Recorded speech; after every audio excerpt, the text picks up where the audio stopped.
If there's a gap Yeah. Yeah. between the you that preaches Yeah. or the you that's leading in the, elder room and you that someone's going to come across on a Tuesday, Yeah. then I understand why you want to create distance. Yeah. They probably won't take you seriously. What is up, everyone? We are back with another episode of Shaping the Culture. Now, let's just get to it. The whole secular sacred divide. There is no distinction in the scriptures.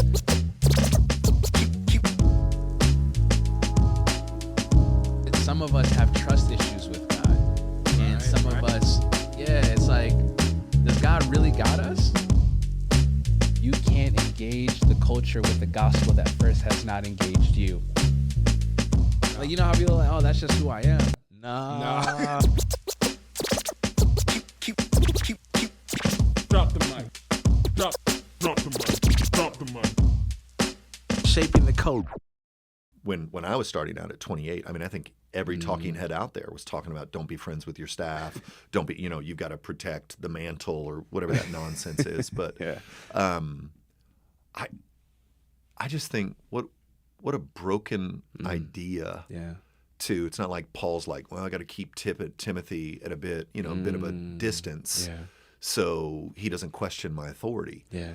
If you're the kind of man that you should be, a man that, here's been my experience over the past 30 years. There are some people in ministry that I'll see at a distance and I'll be like, man, that's incredible. Yeah. And then as I've moved closer, I've been disappointed, not in their humanity per se, but maybe in some foolishness in their lives. And then there have been others that I've been like, they're incredible. And the closer I got, the better they got. And so I would say, man, if you're a man of integrity and a man of the word, and there's not a big gap between what you are on stage and what you are off stage, then you can do this. But if there's a gap between the you that preaches or the you that's leading in the, elder room and you that someone's going to come across on a Tuesday, then I understand why you want to create distance. They probably won't take you seriously. I get all that. But I wouldn't want anybody listening to this to be living the kind of life that requires distance. You can live your life in such a way that you are deeply respected and your authority is deeply respected, even as your super close friends. Now, I will say I've had an instance here where I've had to clarify just one time. So 22 years, one time.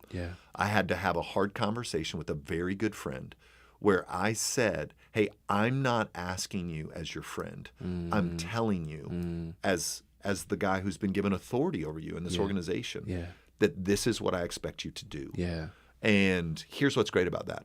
He heard that, received that, didn't affect our friendship in any way. Wow, it's beautiful. And so there might be hard conversations you have to say by entering into this.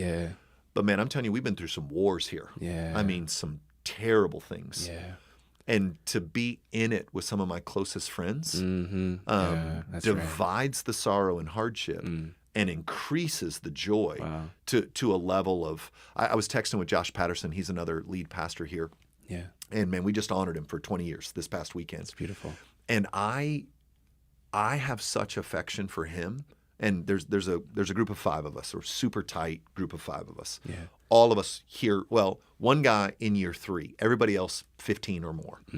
And I sometimes love doesn't feel like a strong enough word for what I feel for those brothers. Wow. And there's reciprocity there. And so this idea of we've got phrases that we use. There's a book called Gates of Fire. Certainly not a Christian book. If you get it, don't leave it around for your kids to pick up, and don't listen to it on Audible if you don't have your headphones in. It's a book about the Battle of Thermopylae, and they find in the bottom of this pile of dead Spartans this slave that was with the Spartans, and they pull him out, and it's fiction.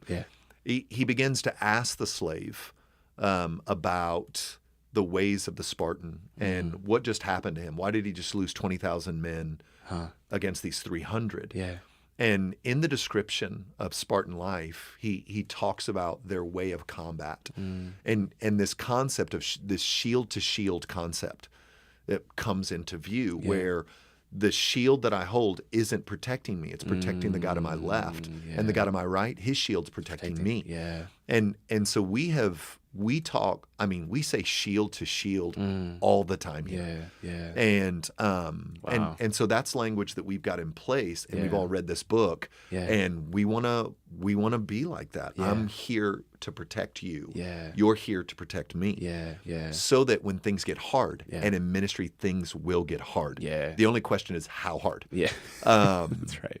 I know these brothers have my back. Yeah. And even what happened here a couple of years ago, the reason it was very easy for me to submit when the whole world was like, this seems overkill, this seems like this doesn't make sense, is because of the deep trust and love I have for these brothers. Right.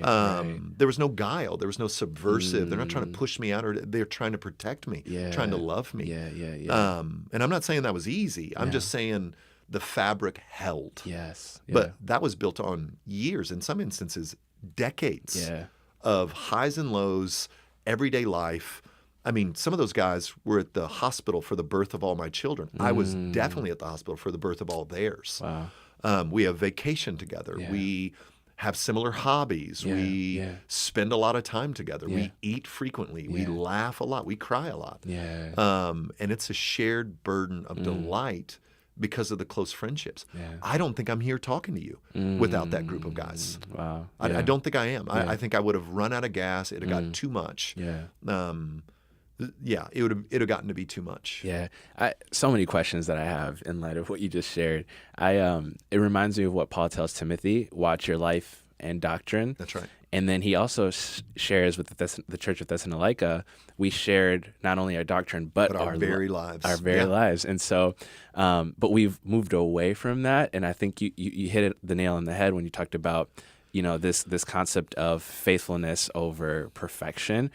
I think we've blurred the lines, and we don't know that to be faithful, it doesn't mean to be perfect. No, that's not happening. No. Not any of us. Yeah. But I also think, and that's where the friendship comes in. Yeah. Like if I can see you as a person on your own journey with the Lord, who's very serious about Jesus and very serious about staying faithful and very serious about, now we've got this mutual goal that we have. We want to finish well. We want to be the kind of husbands that God called us to be. We want to be the kind of dads that we've been called to be. We want to be faithful to the unique gifting God gave us. And so to invite those brothers in, and this is where it becomes key, because this is risky. I mean, listen, I'm telling you, this is risky. I understand why guys are like, betrayal's real. And so you've got to be, I think it's important to note here before some guy just goes out and invites 4 guys in real quick, that this has been built slowly over an extended period of time where brothers were earning trust in little things before I would entrust them to more things. Like even Jesus told his disciples once, they were like, I have many other things to say, but you ain't ready for it. You can't handle it yet. Right.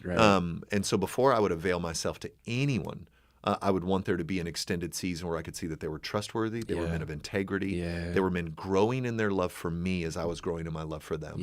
That's good. And so, just I would be careful who you avail yourself to. But I would work to make sure you're building the kind of relationships you can. And where a guy shows himself to be untrustworthy in a little thing, that's a full stop for me. That's a full stop for me. So do you do what you say you're going to do? That's a big deal for me.